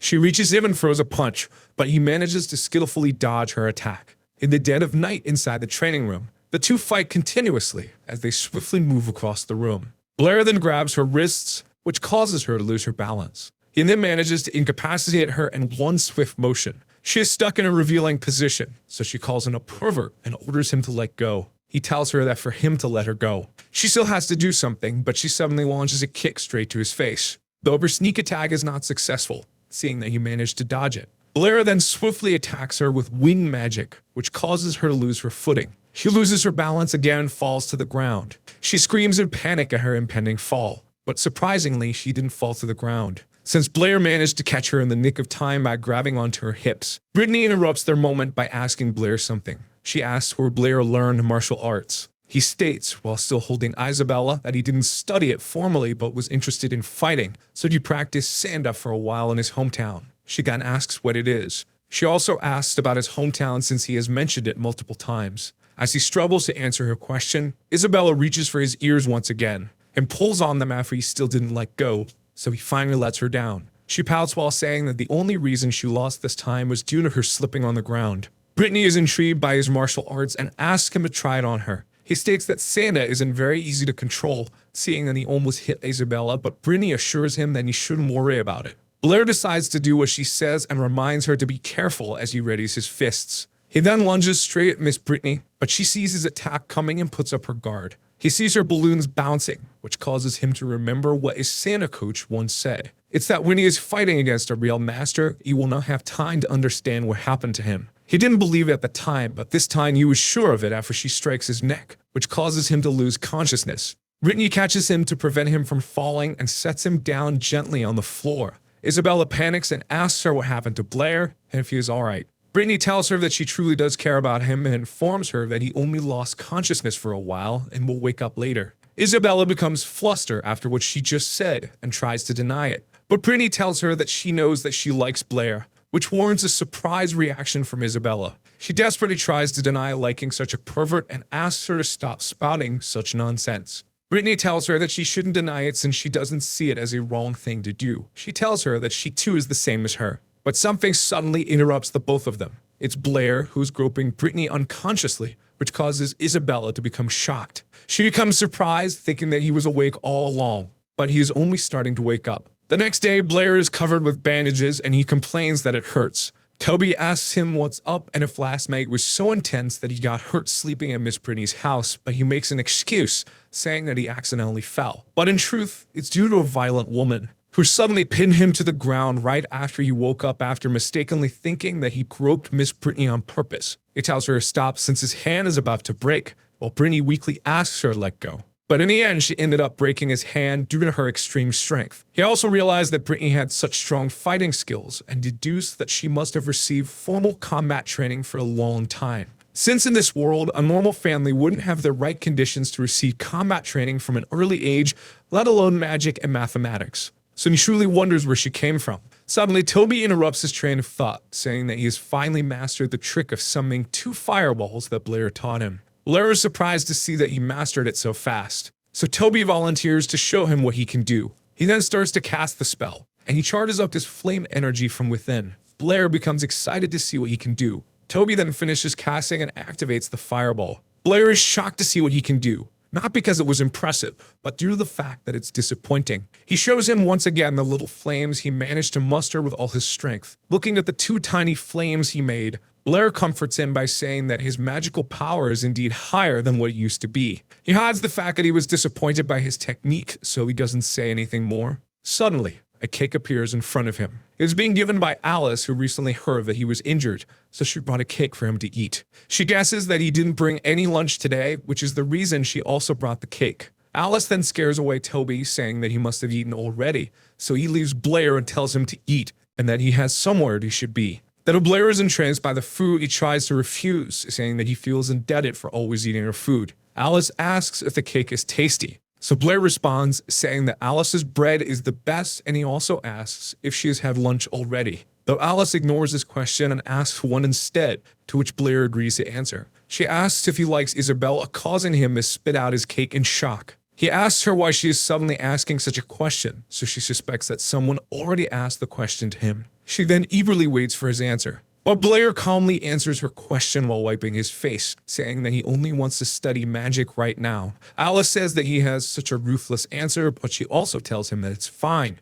which makes Blair question what she meant. She doesn't reply, but instead kisses him on the cheek. He becomes confused at what she did, so he questions her about what she wanted to do, but she only replies, saying that she will come to play with him again in the future. His classmates see the scene just now, and they think of him now as a senior killer, seeing that he managed to bewitch both Alice and Isabella. The next day, Blair heads to the library outside the academy while thinking of what Alice said earlier. But he decides to stop thinking about it and instead thinks about the books on the floor he is on, which have mostly already been read by him. He stretches his arms after reading so many books in the library, and he finally thinks that it's time to go to the second floor since he heard that there are higher level magic books in that place. So he heads to the counter where a purple-haired woman resides. The woman looks unfriendly as she is reading a book. Blair approaches her and asks her how he can get to the second floor of the library as he hands his identification to her. She reads that it's only apprentice level. So she informs him that he needs to be a junior magician in order to go to the second floor, to which he replies, saying that he can't pass the certification yet and asks for another way. She says that it can't be helped and that at his magic level, he can't even understand such books.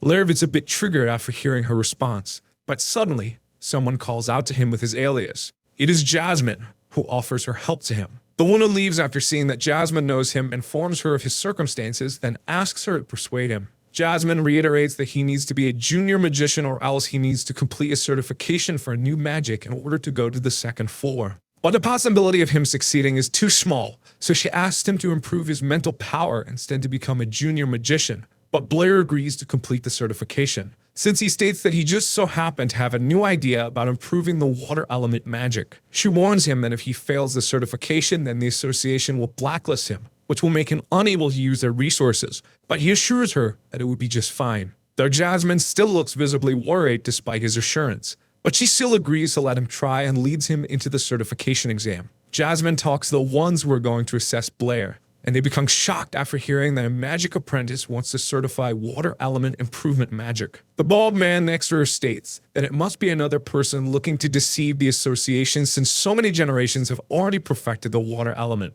The man in blue asks her to tell Blair that he should reconsider since he runs the risk of being blacklisted and penalized by the association. Jasmine tells them that she understands, but she still believes that they should give him a chance to try. They finally agree to authenticate him and ask her to let him in the room. Blair enters and secures his mask in place so as not to let it fall. He goes to greet the two who don't seem to be paying attention to him, but the bald man hears him introduce his name, causing him to remember who he is. Blair states that he has come to certify water element improvement magic, which could greatly increase the power of the water element. The bald man stares at him and yells at him, asking why he is here again after damaging the room last time. He then convinces the man in blue to move to the test room after remembering what he did previously. But the man in blue is stubborn and calls him a coward for being afraid of a simple magic apprentice. He then orders Blair to hit him with the magic, so he immediately obliges. Blair starts to gather the energy from the air surrounding him. He then absorbs it through his whole body, which causes his eyes to resemble ice and flames.